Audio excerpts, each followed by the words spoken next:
talentueux. À toi, Gérard, comme on dit dans les chaînes de télévision. Ça s'appelle ça venait le terrain avant qu'on commence à avancer, ça. Merci, Paul. L'explication de la féminisation, c'est peut-être parce qu'on rentre sur un terrain très complexe, très subtil, où il faut, en plus d'art, avoir de l'intuition. Voilà, alors on va voir ça tout de suite. Mesdames, Messieurs, bonsoir, merci d'être présents à cette soirée attenticielle consacrée à l'e-marketing. La question que nous allons nous poser ce soir, et j'espère à laquelle nous allons avoir des réponses, est la suivante. Quels sont les outils web qui vont permettre de doper le business et d'asseoir la notoriété d'une entreprise avec des questions annexes? Quelles sont les astuces, s'il y en a? Quels sont les pièges, s'il en existe? Et c'est assez probable. Comme d'habitude, nous allons procéder à un état des lieux, examiner 2 cas concrets, et puis nous tourner vers l'avenir avec un chercheur. L'état des lieux, nous allons le dresser avec Gisèle Telmans, qui est à gauche du dispositif face à vous, qui est, elle, formatrice et coach en e-business. Elle a bâti une expérience de, on va pas dire de très longue date, parce que c'est difficile de dire ça avec une femme, mais une expérience très solide, forgée sur les marchés français, belges et américains, sur le web, bien entendu. Didier Chauvin, qui est à sa droite, qui lui est docteur en sciences de l'information et de la communication, qui est responsable recherche et développement à Sciences Com Innovation, qui est responsable aussi, c'est un homme proté, de l'option marketing et communication des territoires à Sciences Com, c'est un Bac+5 Master 2. Il est professeur associé et chercheur en anthropologie de la communication à l'Université de Rennes, et en fait il va nous apporter la vision du sociologue. Pour faire simple, les 2 cas concrets seront ceux de l'entreprise Dantes Soca, dont le président est Jean Veillon. Cette entreprise, depuis 30 ans, crée avec des designers et des architectes de renom des ensembles de mobilier contemporain pour l'hôtellerie, la restauration, les loisirs d'entreprise, et vous verrez, c'est un pur régal. Et puis il y a enfin la toute jeune entreprise Urban Garden, qui a été créée par le tout jeune Félix Nicolon. Urban Garden conçoit, fabrique et commercialise des murs végétaux pour l'entreprise, le bâtiment public, l'éco-construction et même pour des événements éphémères. Et elle dispose encore de toute une série de produits qui sont dans les tuyaux. L'une et l'autre des entreprises disposent de sites web, mais elles en font un usage différent. Et ça sera intéressant de voir pourquoi et quelles en sont les conséquences. Et enfin, nous reviendrons vers Didier Chauvin pour nous projeter, afin qu'il nous fasse partager sa vision, ses informations, ses observations et éventuellement les résultats de ses recherches concernant les évolutions à espérer ou à craindre, en tous les cas à attendre dans le domaine de l'e-marketing. Voilà notre programme, et puis ensemble nous discuterons de tout cela, d'abord avec eux et ensuite avec vous.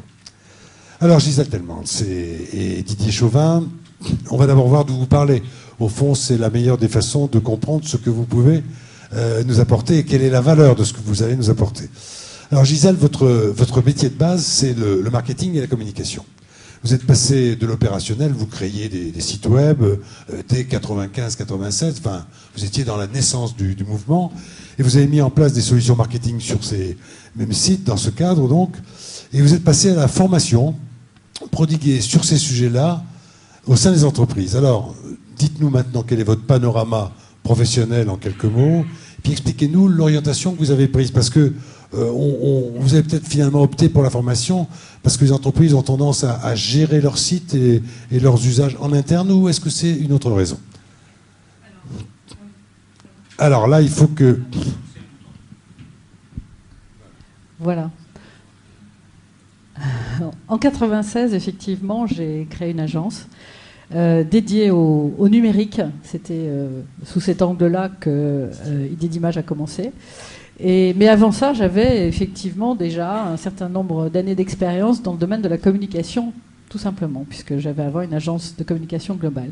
Donc en fait, toute mon expertise s'est basée là-dessus. Moi, le web, je l'ai toujours vu sous cet angle de communication, marketing, commercial, bien sûr, c'était l'objectif. Alors en 2006, effectivement, après avoir prêché la bonne parole avec Paul Mustière qui est ici, on est allé voir, on a vu beaucoup d'entreprises, on leur a fait essayer de leur faire comprendre très rapidement que le web c'était important. Mais à l'époque, j'avais des remarques du style Internet, mais Internet c'est une mode.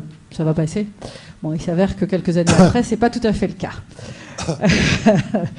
Et puis, et après avoir battu la campagne pendant plusieurs années, en 2006, j'ai effectivement décidé de créer ce programme de formation, parce que je suis partie du principe que si les dirigeants d'entreprise n'étaient pas conscients de l'importance, ils n'avaient pas un minimum de connaissances sur ce domaine-là, eh bien, il ne se passerait jamais rien au sein des entreprises, parce que souvent les opérationnels avaient de très petits peu du budget pour aller sur toute cette partie e-business. Donc, mon programme de formation, il est d'abord orienté sur les dirigeants d'entreprise. C'est pour ça que mon activité s'appelle formation et coaching. Parce qu'on ne peut pas faire que de la formation. Moi, je ne fais pas de la formation. Vous accompagnez également, J'accompagne les entreprises absolument dans toute cette démarche de e-business.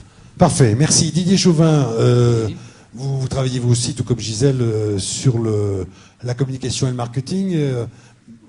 Mais vraiment avec la vision du sociologue, hein, il faut bien qu'on le précise. Quelle est cette particularité de la vision du sociologue dans notre sujet, pour qu'on cerne bien d'où vous parlez? Ok. Alors donc moi, effectivement, je ne suis pas un spécialiste du marketing. Moi, en tant que sociologue, je m'intéresse à des pratiques sociales, à des logiques sociales qui, la plupart du temps, ne sont pas très logiques, et à des phénomènes sociaux, dont, effectivement, le marketing, quoi. Donc moi, ce sur quoi je travaille, c'est... Autant Gisèle, elle est sur le comment, trouver des solutions. Moi, j'essaie de comprendre pourquoi ça se passe comme ça et pas autrement. Donc les deux visions sont complémentaires. Merci. Et communication et marketing, décidément, c'est le duo indissociable dans l'histoire. Ben oui, disons que la communication, ça sert. Il n'y a pas de communication sans objectif. L'objectif de la communication, c'est mettre en visibilité et rendre visible. Et le marketing, c'est créer une relation entre une offre et une demande. Donc la mise en visibilité, elle est fondamentale. Alors, vous êtes prof, vous êtes chercheur, donc on va se chercher des définitions avec vous pour bien caler les choses, mettre les briques bien honnêtes au départ. Le marketing, moi je vais vous tendre quelque chose, si on peut la présenter comme une discipline de gestion des organisations. C'est l'une des disciplines de gestion des organisations, à ceci près qu'il vise à bâtir une clientèle et à s'assurer de sa fidélité soutenue à long terme.